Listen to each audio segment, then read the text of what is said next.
भारती।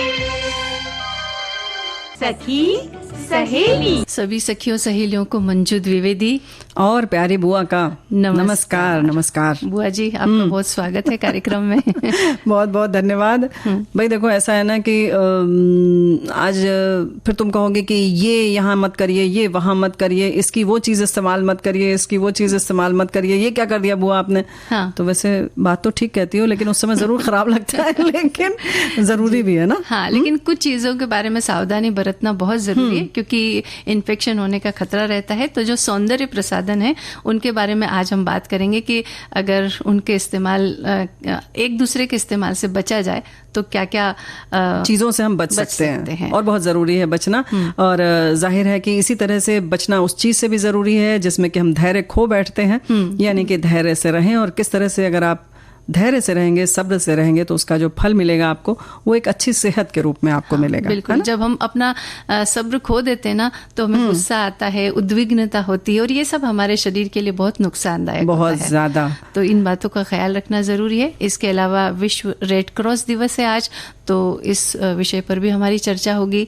और सखी विशेष में आज का दिन है वंदना राव के नाम, इनके बारे में विस्तार से बात करेंगे हम लोग भाई, है ना। एथलीट हैं ये जी। और इसके अलावा विश्व थैलेसीमिया दिवस भी है आज। तो ये आज स्वास्थ्य से संबंधित बातें, बहुत ज्यादा बातें हैं ना। जी। तो सबसे पहले विश्व रेड क्रॉस दिवस। वैसे देखा जाए तो लगभग पांचों विषय जो हैं हमारे बातचीत के कहीं ना कहीं स्वास्थ्य से जुड़े हुए हैं। हाँ। तो चलिए स्वास्थ्य की ट्रैक पर दौड़ लगा ली जाए, है ना। जी बिल्कुल, सेहत के ट्रैक पर। हाँ, और जरूरी भी है ना बुआ, क्योंकि अभी ये जो मुद्दा है सबसे ज्यादा गर्म मुद्दा है कि कैसे अपने स्वास्थ्य का ख्याल रखा जाए। एक तो अभी हम कोरोना बीता है, उसकी त्रासदी को हमने झेला है। इसके अलावा गर्मी का मौसम चल रहा है, ये भी हमारे स्वास्थ्य को बिगाड़ने वाला है। यानी कि ये भी जो विषय है वो गर्मा गर्म है। और इस गर्मी में खास तौर से ख्याल रखना चाहिए। तो 8 मई जो आज का दिन है, ये प्रतिवर्ष मनाया जाता है रेड क्रॉस के संस्थापक और शांति के लिए पहले नोबेल पुरस्कार विजेता जीन हेनरी ड्यूनेंट के जन्म के उपलक्ष्य में, है ना? बिल्कुल। हेनरी ड्यूनेंट एक मानवतावादी और सामाजिक कार्यकर्ता थे और 1863 में उन्होंने international committee of the red cross यानी कि ICRC की स्थापना की थी। तो भाई एक बड़ी महत्वपूर्ण संस्था है, ये एक स्वयंसेवी संस्था है और कहीं भी प्राकृतिक या मानवीय आपदा के शिकार लोगों को बचाने, राहत पहुंचाने में बहुत महत्वपूर्ण भूमिका निभा रही है। बिल्कुल। और आपदा के समय भरोसेमंद दोस्त की तरह ये मदद का हाथ बढ़ाती है। साथ ही ये रक्त एकत्रित करने और उसको जरूरतमंद लोगों को समय पर पहुंचाने में भी मदद करती है। तो बुआ जी देखिए, ऐसे जब बहुत मदद की हमें आवश्यकता हो, हम किसी मुश्किल में हो, ऐसे हालात में अगर थोड़ा सा भी हमें कोई मदद का हाथ बढ़ा दे तो उस समय कितनी राहत महसूस होती है। और भाई ये तो रक्तदान वाली बात है, यानी कि रक्तदान कुछ लोग जो करते हैं उसको ये संरक्षित करते हैं, रखते हैं, उसके बाद जरूरतमंद लोगों तक पहुंचाते हैं। ये बहुत महत्वपूर्ण है। क्योंकि भाई आपदा जो है वो तो समय समय पर आती है, खास आपातकाल में आ जाती है, कभी भी आ जाती है, लेकिन सामान्य तौर पर इसकी बहुत जरूरत है और ये भी रेड क्रॉस सोसाइटी करती है। खासतौर एक बात और है कि सिर्फ यही नहीं करती बल्कि लोगों को प्रेरित करती है, प्रेरणा देती है ये संस्था, ताकि लोग अधिक से अधिक संख्या में रक्तदान करें। शिविर लगाते हैं ये लोग, बड़ी मात्रा में रक्त एकत्र करते हैं ताकि जरूरत के समय किसी को दिया जा सके। और एक बात और है कि ये जब बड़ी संस्थाएं आती हैं इस काम में तो एक विश्वसनीयता रहती है, लोगों के मन में ये ढाढ़स रहता है कि अच्छा हम यहाँ दे रहे हैं तो सही जगह पहुंचेगा, है ना, इसका गलत जरूरतमंद तक पहुंच जाएगा। बिल्कुल। या जैसे कि रक्त का कोई मूल्य नहीं होता है, इसलिए जो भी पैसा अगर लिया जाता है आपसे, अगर आपको जरूरत पड़ी तो वो सिर्फ उसके रख रखाव भर का ही लिया जाता है, अनावश्यक दाम पर उसको बेचते नहीं है। तो बड़ी संस्थाएं जब इसमें जुटती हैं तो इस तरीके की चीजों में आप बड़े निश्चिंत रहते हैं। और बुआ, रक्त एक ऐसी चीज है कि जो बाजार में कहीं मिल नहीं सकती, केवल मनुष्य जब उसको डोनेट करता है तो ही वो किसी फैक्ट्री में उसकी पैदावार नहीं होती है। तो इसके लिए और भी ज्यादा महत्वपूर्ण हो जाता है कि अधिक से अधिक लोग रक्तदान करें। और समय समय पर भूकंप, तूफान और अप्रत्याशित आपदाओं के समय पेश आने वाली जो मुश्किलें होती है उनसे निपटने में भी इस संस्था का बहुत महत्वपूर्ण स्थान है। महत्वपूर्ण स्थान है तो भाई अपनी भी भूमिका को हमें समझना होगा। मंजू बिटिया, हम यहाँ पर ये जरूर आग्रह करना चाहते हैं, आज ऐसा दिवस भी है, वैसे तो हमें अगर रोज इस बारे में सोचें तो कम है, कि रक्तदान करते रहें। हर चौथे महीने पर आप कर सकते हैं। पुनः रक्त बन जाता है, किसी भी तरीके की कोई समस्या नहीं होती है। बस आपको ये देखना होता है कि आप पात्र हैं कि नहीं, यानी कि आपकी कोई ऐसी तकलीफ तो नहीं है कि आप नहीं दे सकते। अगर आप हैं तो निश्चिंत होकर रक्तदान कीजिए, लोगों को जीवन दान दीजिए। हाँ, यानी कोई बीमारी भी ना हो और आपका वजन भी ठीक ठाक हो तो ऐसे में आप दे सकते हैं। बिल्कुल। और इसके संग संग ये जो है पहली बार 1948 में भाई ये रेड क्रॉस दिवस मनाया गया था, और हर बार जैसे थीम होती है, इस बार भी थीम है मंजू बिटिया? बिल्कुल, बी ह्यूमन काइंड ये थीम है, और अगर इसे हिंदी में कहें तो मानव के प्रति दयालुता का भाव रखें, ये इस वर्ष की थीम है। बिल्कुल। तो बुआ देखिए, अगर स्वास्थ्य खराब हो तो बस किसी का इतनी पहल करना भी बहुत सुखद हो जाता है कि कोई हमारे पास आकर के बैठ जाए और सारे कष्ट दूर हो जाए, और मन से ही बहुत कुछ चीजें होती हैं। लेकिन कुछ चीजें भाई जो हैं वो हमारे हाथ में नहीं होती, जेनेटिक भी होती हैं, तो हमें मिल जाती हैं कहीं ना कहीं विरासत में, तो उसका भी हमें ध्यान रखना चाहिए। उसके बारे में बस मंजू बिटिया यही कहा जाता है ना कि थोड़ा सजग रहें, तो बहुत हद तक हम परेशानियों को टाल सकते हैं। तो भाई क्या ना कि किसी चीज को टालने के बहुत सारे तरीके हैं, ये भी तरीका है ना? जी बिल्कुल। आज विश्व थैलेसीमिया दिवस है और दुनिया भर में हर साल 8 मई को ये दिन मनाया जाता है। थैलेसीमिया बच्चों को उनके माता पिता से मिलने वाला आनुवंशिक रक्त रोग है। हमारे साथी ने भी लिखकर भेजा है कि इस रोग की पहचान जो है बच्चे में 3 महीने की उम्र के बाद ही हो पाती है। और भाई इस दिन को मनाने का देखो सबसे बड़ा लक्ष्य यह है कि लोगों को इससे संबंधित जो रक्त संबंधी ये जो गंभीर बीमारी है इसके बारे में जानकारी मिले, कैसे होता है, क्या होता है और क्या क्या किया जा सकता है। और इसकी गंभीरता कितनी है ये भी पता चलती है। और माता पिता से आनुवंशिक तौर पर मिलने वाली इस बीमारी की विडंबना ये है कि इसका पता लगा कर भी इससे बचा नहीं जा सकता। हमें पता होता है इस बीमारी के बारे में, लेकिन अब आनुवंशिक है तो उसका क्या कर सकते हैं, वो आती ही है माता पिता से बच्चों में। तो ये एक बड़ी एक दुखद पहलू है। हाँ, दुखद पहलू तो है। और भाई देखो दुखद तो है ही, क्योंकि भाई हंसने खेलने वाले जब बच्चे होते हैं उनकी उम्र जो है मस्ती करने वाली है, ऐसे में लगातार अस्पताल का, ब्लड बैंक का चक्कर लगाना पड़ता है, तो जाहिर है कि परिजन तो परेशान होते ही हैं और बच्चे भी परेशान होते हैं। हाँ, है ना? बहुत पीड़ा होती है। और विशेषज्ञ बताते हैं कि इसमें बच्चे के शरीर में खून की भारी कमी होने लगती है, जिसके कारण उसे बार बार बाहरी खून की जरूरत होती है। और जैसा कि हम थोड़ी देर पहले बात कर रहे थे रक्तदान की, तो ऐसी जो बीमारियां होती है उसमें ये रक्तदान बहुत महत्वपूर्ण हो जाता है, क्योंकि बच्चे को बार बार रक्त की जरूरत पड़ती है। हाँ, तो भाई हम फिर आग्रह करेंगे कि रक्तदान करते रहें, स्वस्थ हैं, एक निश्चित उम्र तक आप कर सकते हैं। तो अगर आप हैं उस उम्र के बीच में तो जरूर करें रक्तदान, और अपनी सेहत भी बना के रखें ताकि आप रक्तदान के योग्य बने रहें, है ना?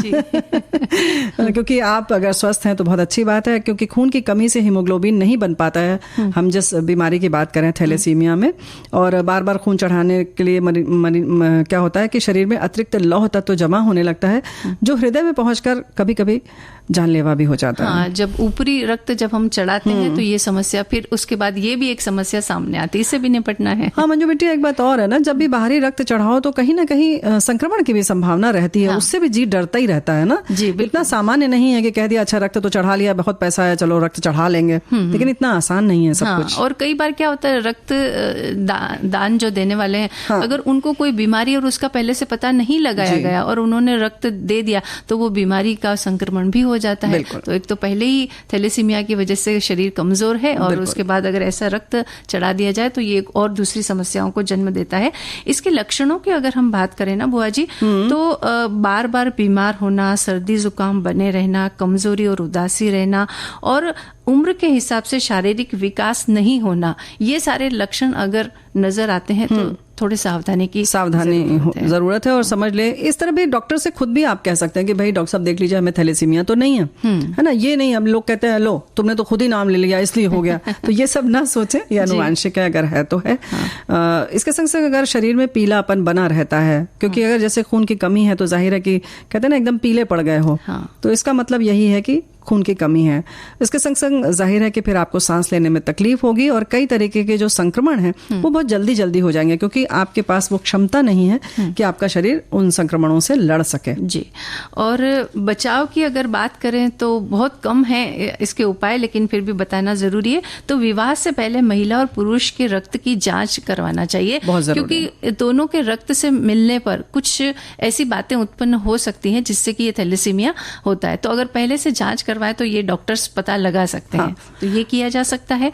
इसके अलावा गर्भावस्था के दौरान इसकी जांच करवाई जा सकती है और मरीज का हीमोग्लोबिन 11 से 12 के बीच बनाए रखना जरूरी। अगर थैलेसीमिया है तो आप ध्यान रखें कि बार बार चेक करवाएं कि 11 से 12 के बीच बना रहा है, क्योंकि इससे कम होगा तो परेशानी हो सकती है। हाँ। लेकिन इन सारी बातों से मंजू बिटिया यही लगता है ना कि मतलब चेक कराएं, केवल चेक ना कराएं बल्कि खाने पीने पर चेक रखें, यानी उस पर ध्यान रखें।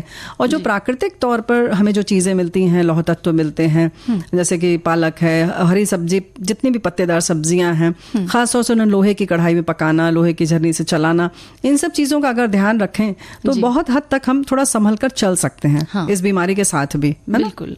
तो ये सावधानियां रखें। और इसके अलावा अगर थैलेसीमिया बीमारी है तो समय पर दवाइयां लेना ये भी एक बहुत ज़रूरी बात है। इसके प्रति अगर आप लापरवाही बरतेंगे तो ये बीमारी और भी ज़्यादा बढ़ेगी और आपको नुकसानदायक हो सकती है। तो भाई लेकिन डरे नहीं, अब जब हो ही गई है तो बात अलग है। उसके संग जो चीज़ें हैं, जैसे कि बहुत सारी दवाएं हैं जिनको कि हमें खाना ही है, जैसे हम भोजन ग्रहण करते हैं, नहाते धोते हैं, तो इसी तरह से उन्हें भी जीवन का आप हिस्सा मान लें।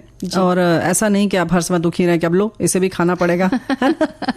जी, इससे इन चिंताओं से तो बीमारी और भी बढ़ जाती है ना। हमने जैसे आज विषय भी लिया है ना, सब्र का फल। तो बीमारी जब हो जाती है तब भी बहुत सब्र की आवश्यकता पड़ती है बुआ जी। अगर सब्र खो दिया तो बस गए। और दवाओं को देख के ये सोचिए कि यही हमारा सहारा है। हाँ, है ना, ये हमें जीवन दान दे रही है। और देखो इनकी वजह से हम फिर कल सुबह फिर देखेंगे। हाँ, और इसके साथ अगर योग प्राणायाम भी किया जाए तो वो भी और सहायक होता है। तो अगर आपके पास समय हो, समय क्या, जब तबीयत खराब होती है तो बहुत कुछ खराब होता है, तो ऐसे में अगर समय निकाल लिया जाए, थोड़ा योग किया जाए, प्राणायाम किया जाए तो कितना अच्छा हो। देखो समय निकालना ही चाहिए, क्योंकि आप खुद देखेंगे, यहाँ पर थोड़ा सा हम व्यवहारिक रूप से कहना चाहते हैं कि आप किसी भी डॉक्टर के पास जाते हैं, 2 घंटा कम से कम लगता है, 2-3 घंटे लग जाते हैं।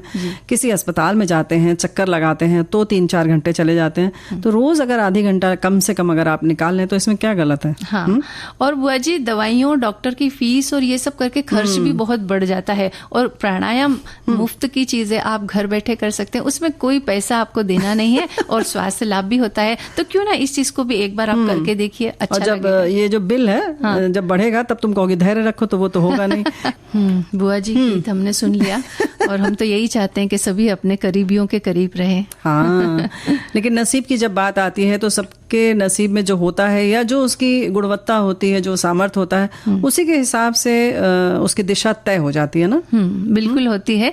और शुरुआत जो होती है वो कहाँ और किस तरह से होती है, इस पर हमारा भविष्य बहुत कुछ निर्भर करता है। ये बात जो वंदना राव, जिनकी हम बात करने जा रहे हैं, एथलीट, उनके बारे में भी कुछ ऐसा ही कुछ हुआ है कि वंदना राव एक ट्रैक और फील्ड एथलीट हैं जिन्होंने 1984 और 1988 के ओलंपिक में 4x400 मीटर महिला रिले दौड़ में भारत का प्रतिनिधित्व किया था।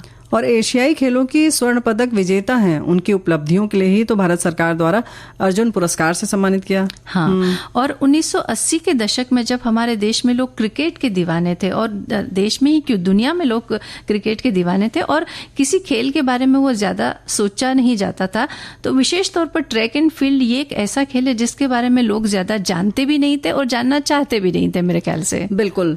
लेकिन 1984 में कुछ ऐसा खास हुआ कि लोगों का ध्यान इस तरफ आ गया, आकर्षित हो गया, और जिसे पहले कभी मान्यता ही नहीं मिली थी।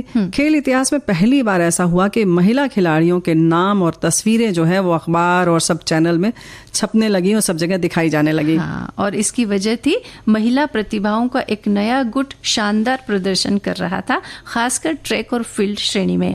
पीटी उषा, वंदना राव, शाइनी विल्सन और एमडी वल्सम्मा, ये जो चारों नाम है, इन नामों को उस समय पहचान मिली। और भाई आज तक हम इन लोगों के नाम याद रखते हैं और याद है भी। वंदना राव के एथलीट बनने की कहानी शुरू होती है जब वो 8वीं कक्षा में थी। इनके मन में खेल में करियर बनाने का विचार कभी नहीं आया।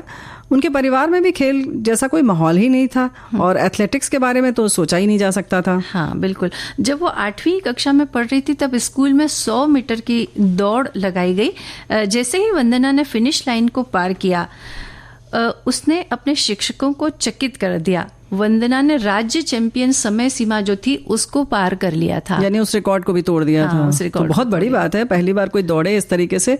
तो लोगों को ये लगा कि ये सिर्फ वन ट्रैक वंडर था, मतलब एक बार में हो गया, जैसे कहते हैं ना अनचक्के में हो जाना कुछ। तो फिर से दौड़ने के लिए कहा, ऐसे में देखा गया, टेस्ट किया गया उनका, फिर वंदना ने फिर वही कमाल कर दिया। वंदना के लिए मैदान में आना मतलब जितना आसान लग रहा था उतना आसान था नहीं। हाँ, क्योंकि बात ये थी कि परिवार की जो मजबूत परंपराएं थी वो उनके रास्ते में आ गई जब उनके पिता ने उन्हें एथलेटिक्स में आगे बढ़ने से मना कर दिया। वंदना की खेल शिक्षक और प्रधानाध्यापिका बार बार उनके पिता से मिलने गई ताकि उन्हें इस प्रतिभा को आगे लाने के लिए राजी किया जा सके। बुआ, हम बात कर रहे थे कि एथलीट वंदना राव जो है किस तरह से उन्होंने केवल एक अप्रत्याशित एक दौड़ थी और उसकी वजह से उनका भविष्य तय हो गया कि वो एथलीट के क्षेत्र में जाएंगी। हालांकि मुश्किलें तो आई, पिताजी मानने को बिल्कुल तो तैयार नहीं थे। कैसे तैयार हो गए फिर पिताजी? बिल्कुल, बार बार प्रयास करने के बाद वंदना के पिता आखिरकार उसे प्रशिक्षित करने के लिए तैयार हो गए और एक साधारण से स्कूल के दिन में 100 मीटर की दूरी के कारण एक असाधारण भविष्य जो था वो उनकी प्रतीक्षा करने लगा। जोरदार प्रशिक्षण उन्होंने लेना शुरू कर दिया, रैंक को ऊपर उठाने लगी, फिर कर्नाटक की और फिर देश की सर्वश्रेष्ठ ट्रैक और फील्ड एथलीट में वो शामिल हो गई। वे राष्ट्रीय स्तर के प्रशिक्षण शिविरों में शामिल होने लगी, अन्य राष्ट्रीय चैंपियनों का सामना किया और घंटों दिन और रात उन्होंने प्रैक्टिस की। और देखो, याद होगा सभी इन सब नाम से वाकिफ हैं, PT Usha, shiny Wilson, M डेवलसम्मा ने भी प्रशिक्षण लिया और बाद में 1984 का इतिहास बनाने के लिए ये चमकते सितारे बन गए। हाँ, वंदना की हर दौड़ उन्हें ओलंपिक के और करीब ला रही थी, लेकिन ये आसान उपलब्धि नहीं थी। वंदना के जो कोच थे वो उन्हें 400 मीटर वर्ग की ओर बढ़ाया उन्होंने, और हालांकि वो 100 मीटर या 200 मीटर की चैंपियन रही थी, लेकिन कोच ने कहा कि भाई आपको 400 मीटर की रेस में भाग लेना पड़ेगा। 400 मीटर की चुनौती स्वीकार की, फिर बहुत कड़ी ट्रेनिंग ली, हर घंटे की जो मेहनत थी वो रंग लाई और राष्ट्रीय स्तर पर 400 मीटर में उन्होंने स्वर्ण जीता। जैसे देखिए, हम अपने कार्यक्रम में अंतराल लेते हैं, कभी कभी चाहते हुए या न चाहते हुए जीवन में भी कुछ अंतराल आ जाता है और कभी कभी वो बड़ा सार्थक भी हो जाता है। हाँ, सार्थक भी होता है। ऐसा ही कुछ वंदना के साथ भी हुआ कि 400 मीटर में उन्होंने स्वर्ण जीता, लेकिन वंदना आश्वस्त थी कि उनकी जीत उन्हें 1983 के एशियाई ट्रैक एंड फील्ड गेम्स के लिए जगह देगी, पर उनकी उम्मीदों पर पानी फिर गया जब उन्हें दल से बाहर कर दिया गया। और उनकी निराशा इतनी गहरी हो गई कि वंदना सबको पीछे छोड़कर, मतलब सब चीज छोड़ दिया उन्होंने और फिर घर चली गई। फिर कभी ट्रैक पर आने से उन्होंने इनकार कर दिया। ऐसे समय में फिर भाई उनके पिता ने उनका साथ दिया। हाँ, एक समय ऐसा था जब पिता मना कर रहे थे कि खेल में नहीं जाना है, एथलेटिक्स में नहीं जाना है, लेकिन जब ऐसी परिस्थितियां आई तो सबसे बड़ा संबल जो है वो उनके पिता बने खड़े रहे। पिता के प्रोत्साहन से वंदना ने वापसी की तो जैसे धमाका हो गया। गहन प्रशिक्षण के बाद उन्हें 1984 के ओलंपिक में 400 मीटर दौड़ने के लिए चुना गया और 10 अगस्त 1984 को लॉस एंजलिस में आयोजित ओलंपिक में वंदना और उनके साथियों ने महिलाओं की 4x400 मीटर रिले हीट में प्रवेश किया और इसके बाद वंदना आगे बढ़ती रही और सफलताओं को छूती रही। खेल में उत्कृष्ट उपलब्धियों के लिए अर्जुन पुरस्कार और 1984 में कर्नाटक राज्योत्सव पुरस्कार से उन्हें सम्मानित किया गया। हाँ, तो इस तरह से ये जो उनकी यात्रा रही, तो ऐसे लोगों की जब यात्रा के बारे में हम सुनते हैं, पढ़ते हैं ना बुआ जी, तो हमें भी थोड़ा प्रोत्साहन मिलता है कि किसी भी कार्य को जब एक ऐसा कार्य करते हैं जो बहुत साधारण नहीं होता, असाधारण होता है, लेकिन उसमें आगे बढ़ने के लिए जो चुनौतियां आती है उसे स्वीकार करने का अगर जज्बा हम मन में रखें तो कहीं ना कहीं वो चुनौतियां भी घुटने टेक देती है और घर के लोग भी साथ देते हैं बशर्ते कि आप 100% ईमानदारी से अपना काम करें और प्रशिक्षण लें, मेहनत करें, उसमें कोई कोताही ना करें, है ना बुआ जी। हम अपने बड़े बुजुर्गों से बरसों से ये कहावत सुनते आए हैं कि भाई सब्र का फल मीठा होता है, लेकिन कैसे मीठा होता है ये थोड़ा समझने में वक्त लगा ना। हाँ। क्योंकि धैर्य रखा तभी समझ भी सकते थे। हाँ। अगर उसी समय उतावले हो जाते तो समझ नहीं आता। बिल्कुल, बस उसको बाजार में ढूंढते रहते कुछ रुपए लेकर हाथ में। हाँ। अब वो कहीं नहीं मिलता। बिल्कुल, तो वो अनुभव से ही वो बात समझ में आती है कि भाई ये कहावत क्यों कही गई है।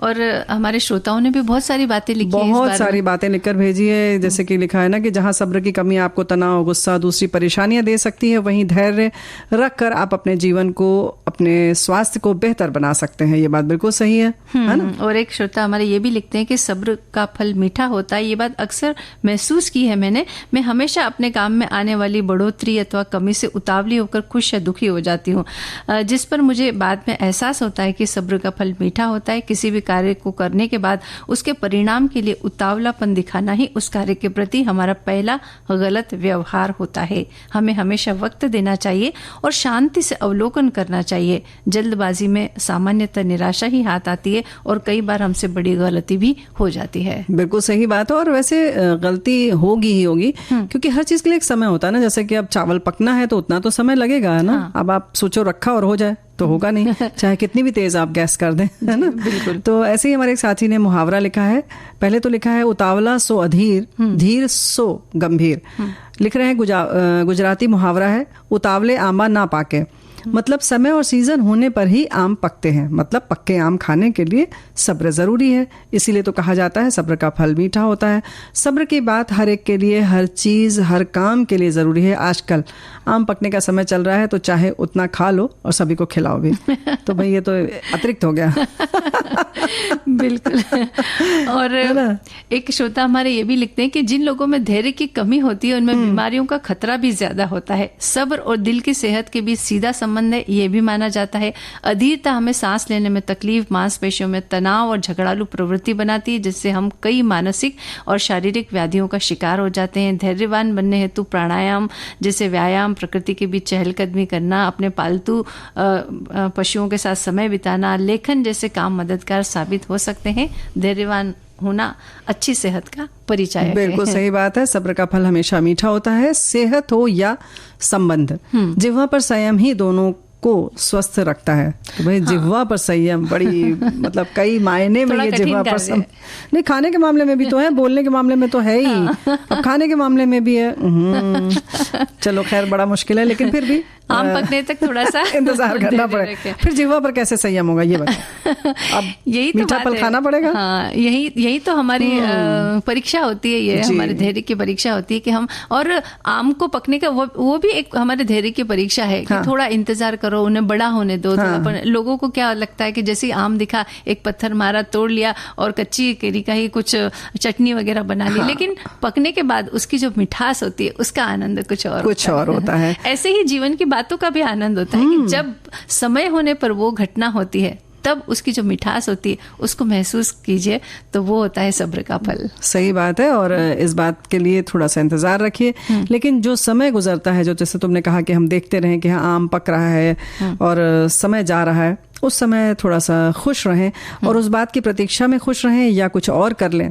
तो इस चीज के लिए कहते हैं ना सब्र का फल मीठा होता है, कि तो भाई इसके लिए वो जो समय है वो गुजारने के लिए आप अपना चयन कर लें कि आप उस खाली समय में क्या करेंगे। सिर्फ उसको ताकते रहने से नहीं होगा, बल्कि ज्यादा परेशान होंगे और कहीं ना कहीं आपका धैर्य जवाब दे जाएगा। तो कहीं ना कहीं जिसका परिणाम आने वाला है या जो आपको फल मिलने वाला है, उस बीच में आप अपने आप को, जो आपकी पसंदीदा चीज है उसमें व्यस्त कर लें। और उसमें भी कहीं अगर कुछ सृजनात्मक हो, कुछ और अच्छा हो तो और अच्छी बात है ना?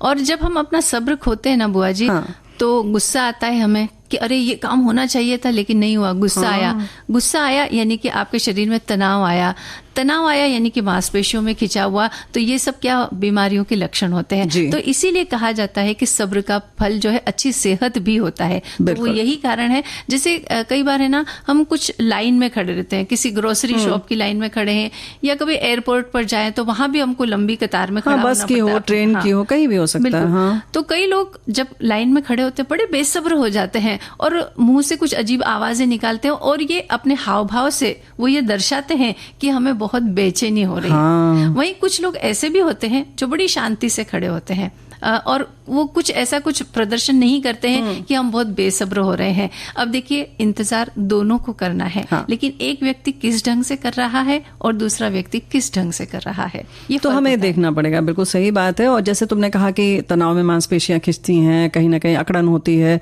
जकड़न होती है, उसका शरीर पर असर पड़ता है, ये तो हमें दिखाई देता है। लेकिन जब मानसिक रूप से हम बहुत व्यग्र हो जाते हैं, उद्विग्न हो जाते हैं, या उसके बाद गुस्सा हो जाता है जो उसकी चरम स्थिति है कह सकते हैं, या बोलने लगते हैं तेज से, तो कहीं ना कहीं उसमें हमारे जो अंदर की जो अंतःस्रावी ग्रंथियां हैं, एंडोक्राइन ग्लैंड्स हैं, वो ऐसे सिक्रेशन करती हैं जो सीधे हमारे शरीर पर, हमारे मानसिक स्थिति पर, ब्लड प्रेशर पर, हार्ट पर, ब्रेन पर असर डालते हैं।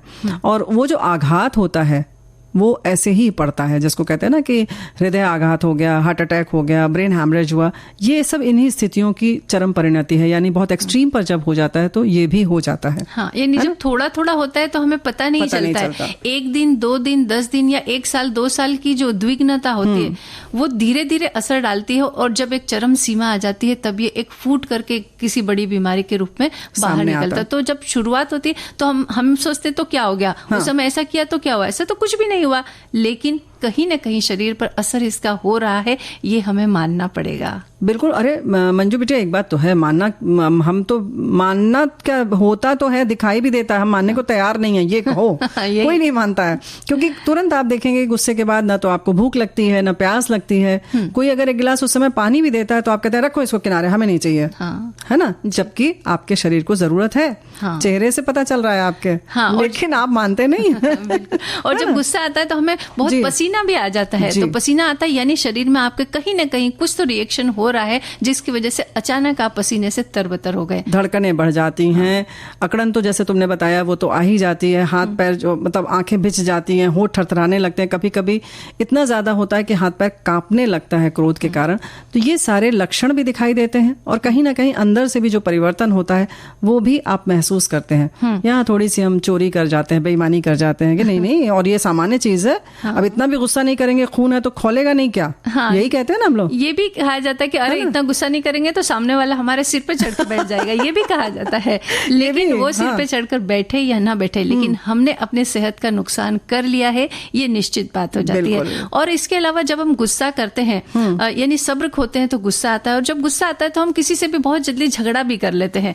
तो सामाजिक परिवेश में भी अगर देखा जाए तो सब्र का खोना ये हमारे लिए बहुत नुकसानदायक होता है ना। और कहीं ना कहीं जब हम आसपास आपकी स्थिति खराब हो जाती है, जैसे अगर आपने झगड़ा कर लिया या आपने धैर्य छोड़ दिया, तो बाद में आपको ग्लानि होती है, आप माने या ना माने। आमतौर पर हमें लगता है नहीं हम तो सामान्य है, देखो वो तो सामने वाले भूल भी गए, लेकिन भले ही वो भूल गए हो, आपको याद रहता है। यानी हमने अगर गुस्सा किया है या हमने कोई गलत व्यवहार किया है तो हमें खुद याद रहता है कि हमने ये किया था, अब उनसे कैसे आंखें मिलाएं। और उस चक्कर में क्या होता है कि आगे वो मल्टीप्लाई होता जाता है, बढ़ता जाता है, फिर आप कहीं ना कहीं आत्मग्लानि में होते हैं, फिर आप उस सामाजिक दायरे में जाना नहीं चाहते हैं, वहां फिर से आप जाना नहीं चाहते हैं, और वो और दूसरी तरफ हमें ले जाता है, अवसाद की तरफ भी कभी कभी ले जाता है ना।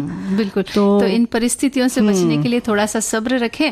बुआ जी, हम ना सब्र खोने की जो हम बात कर रहे थे ना, तो उसमें एक बात और हम कहना चाहते हैं कि सब्र हम कौन सी परिस्थितियों में खो रहे हैं, इसका ऑब्जर्वेशन यानी इसका आकलन हमें खुद अपने लिए करना पड़ेगा। अच्छा, कोई दूसरा तो नहीं, हमें लगा तो कोई और बताएगा कि देखो तुम इस समय करती हो, इस समय नहीं करती हो। जब हम गुस्सा करते हैं तो दूसरा भी बताते फिर।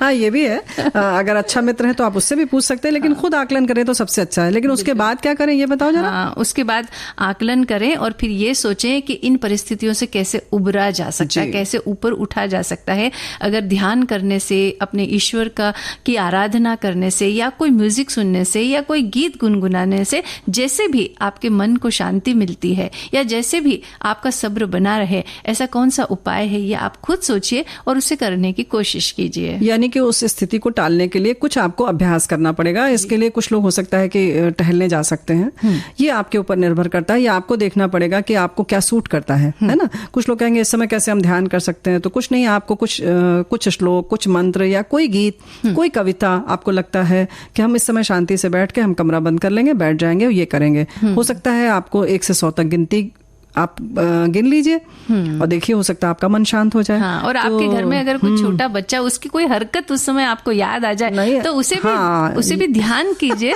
दिमाग में उसको लाइए और देखिए वो आपको अंदर से मन को गुदगुदा देगी और आपका जो सब्र का बांध जो टूटा जा रहा है वो वहीं पर टिका रहेगा। बिल्कुल सही है। हमें तो लगा तुमने कहा उस बच्चे को ले, हमने कहा उसको भी डांट पड़ जाएगी, तो भाई ऐसा मत करिएगा।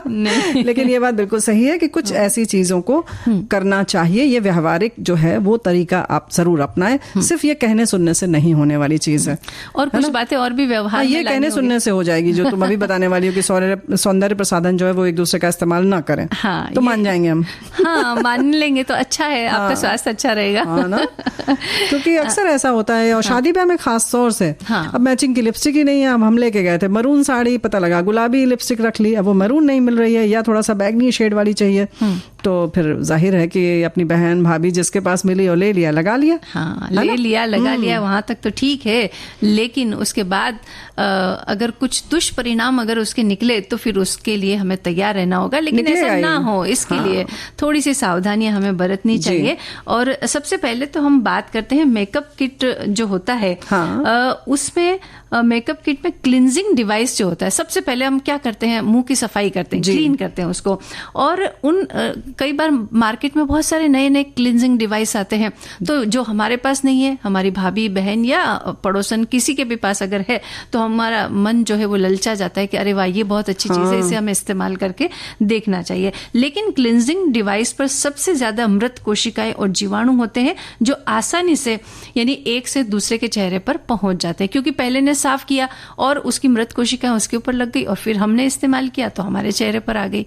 तो भाई ये डिवाइस की बात है, और कोशिश तो ये करें कि जो मिल्क आते हैं, मतलब जो क्रीम आती है, उसको रुई पर लगा के उससे साफ कर लें तो ज्यादा बेहतर है। इस तरीके की चीज होनी चाहिए, यानी कि आपने इस्तेमाल किया और उसको हटा दिया, उसको दोबारा कोई ना इस्तेमाल करे। कुछ इस तरीके की चीजें हो तो आप ले सकते हैं, जैसे कि क्लींजिंग मिल्क है या कोई लोशन है, वो आप प्रयोग में ला सकते हैं। लेकिन डिवाइस अगर कोई है, कोई उपकरण ऐसा है जिससे कि साफ किया जा रहा है, तो उसको बिल्कुल प्रयोग में न लाएं। हाँ, और स्पंज का भी इस्तेमाल करते हैं, तो एक स्पंज अगर एक व्यक्ति इस्तेमाल कर रहा है तो उसका दूसरा व्यक्ति इस्तेमाल ना करे, चाहे वो साफ करने के लिए हो या कभी पाउडर लगाने के लिए होता है, कभी फाउंडेशन आदि लगाने के लिए प्रयोग में लाते हैं, तो कृपया उसे न करें। हाँ, और कई बार अगर किसी ने इस्तेमाल कर भी लिया है तो पहले हमें उसे बहुत अच्छी तरह से धोना चाहिए, उसके बाद उसे गर्म पानी में थोड़ी देर के लिए रख दे, और उसके बाद उसको कड़क धूप में रख दे, ताकि उसके ऊपर कोई भी जीवाणु या किसी तरह का कोई इन्फेक्शन है तो वो साफ हो जाए। हाँ, बिल्कुल सही बात है, यही तो इन सब चीजों का ख्याल रखें। फिर जाहिर है कि सबसे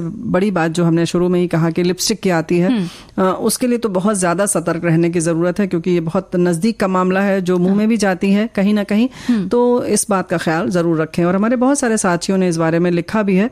एक ने तो अपना अनुभव लिखा है कि अपना ही बताया इन्होंने कि गत वर्ष एक कार्यक्रम में एक भाभी जी को मैंने अपना लिपस्टिक उनके बहुत आग्रह करने पर दिया था, उसका भुगतान मैंने 6 माह किया, मुझे जबरदस्त एलर्जी हुई थी। सभी से अनुरोध है कि भूलकर कभी भी अपने सौंदर्य प्रसाधन सामग्री को किसी से शेयर न करें, और देना ही हो तो वापस आप उपयोग में न लाएं। तो ये बात बिल्कुल सही है, कभी कभी अगर मजबूरी हो गई और आपने दे दिया तो फिर उसका प्रयोग न करें तो बेहतर है ना। 6 महीने तक जो परेशानी उसे भुगतने से तो अच्छा है कि हम उस एक चीज के बारे में भूल जाएं। जी बिल्कुल सही बात है। एक श्रोता हमारे ये भी लिखते हैं कि मेकअप उत्पाद बैक्टीरियल इन्फेक्शन के जिम्मेदार हो सकते हैं, इनको साझा करने से मुहासे, शीत घाव, दांत खुजली और हर्पिस जैसी अन्य कई त्वचा संबंधी बीमारियों के शिकार हो सकते हैं। कोई भी उत्पाद जो त्वचा या श्लेष्मा झिल्ली के संपर्क में आता है, lip gloss, mascara, pressed foundation, makeup brush, toothbrush और रेजर को साझा नहीं किया जाना चाहिए। जब भी कोई सौंदर्य प्रसाधन खरीदने जाए तो उनके जो टेस्टर दुकानदार द्वारा उपलब्ध कराए जाते हैं उन्हें भी टेस्ट करने से बचे, क्योंकि उन्हें भी कई लोग इस्तेमाल कर चुके होते हैं। हाँ, ये बात बुआ हमारे श्रोता ने भी कितनी अच्छी बात लिखी है ना, इस बारे में हमारा भी ध्यान नहीं गया था कि जब आप दुकान टेस्टर होता है तो हाँ जाहिर है कि इस बात का जरूर ख्याल रखें। और हमारी साथी ये भी लिख रही हैं कि एक दूसरे के सौंदर्य प्रसाधन इस्तेमाल करना गलत है, इससे त्वचा संबंधी संक्रमण होने का डर होता है, जिसका हमें देर से पता चलता है। और दीदी एक बात की मैंने अभी इसका प्रयोग करना शुरू किया, वो भी बेटी के कहने पर। नहीं तो पाउडर भी नहीं लगाती थी, क्योंकि मेरे मिस्टर को ये बात पसंद नहीं थी। पर बेटी जब कॉलेज जाने लगी तो मेरे लिए पाउडर लिपस्टिक लाने लगी, कहती थी मेरे क्लास की लड़कियों की माएँ कितना सस्ती हो, तुम तो ऐसे ही रहती हो। मैंने तो उसकी शादी में भी मेकअप नहीं किया था और फिर फुर्सत नहीं मिली थी उस वक्त। तो भाई ये तो इनकी बहुत तकलीफ वाली बात है कि ये नहीं करती थी, लेकिन अब बिटिया बड़ी हो गई है तो जाहिर है अब आप सजिए सवरिए, लेकिन हाँ दूसरे का बिल्कुल प्रयोग मत लाइएगा। हाँ, इसके अलावा आंखों का मस्कारा हो गया, यहाँ तक कि नेल कटर का इस्तेमाल भी हमें सावधानी से करना चाहिए। अगर एक व्यक्ति को नाखूनों में फंगस है और उसी से अगर आपने नाखून काटे हैं तो आपके नाखूनों में भी वो फंगस जा सकती है। और कभी कभी नाखून काटते समय हमारी त्वचा भी कट जाती है, तो वो जो संक्रमण है फंगस का वो खून तक भी जा सकता है। तो ये थोड़ी सावधानी रखने वाली बातें हैं। बुआ जी देखिए, अब हम आपसे ये कह रहे हैं कि घड़ी हमें कुछ इशारा कर रही है। ठीक है, चलिए। हाँ बिल्कुल, ये इशारा कर रही है। तो अब इजाजत लें हम अपनी सखियों से। तो आप सभी को मंजू द्विवेदी और प्यारी बुआ का नमस्कार।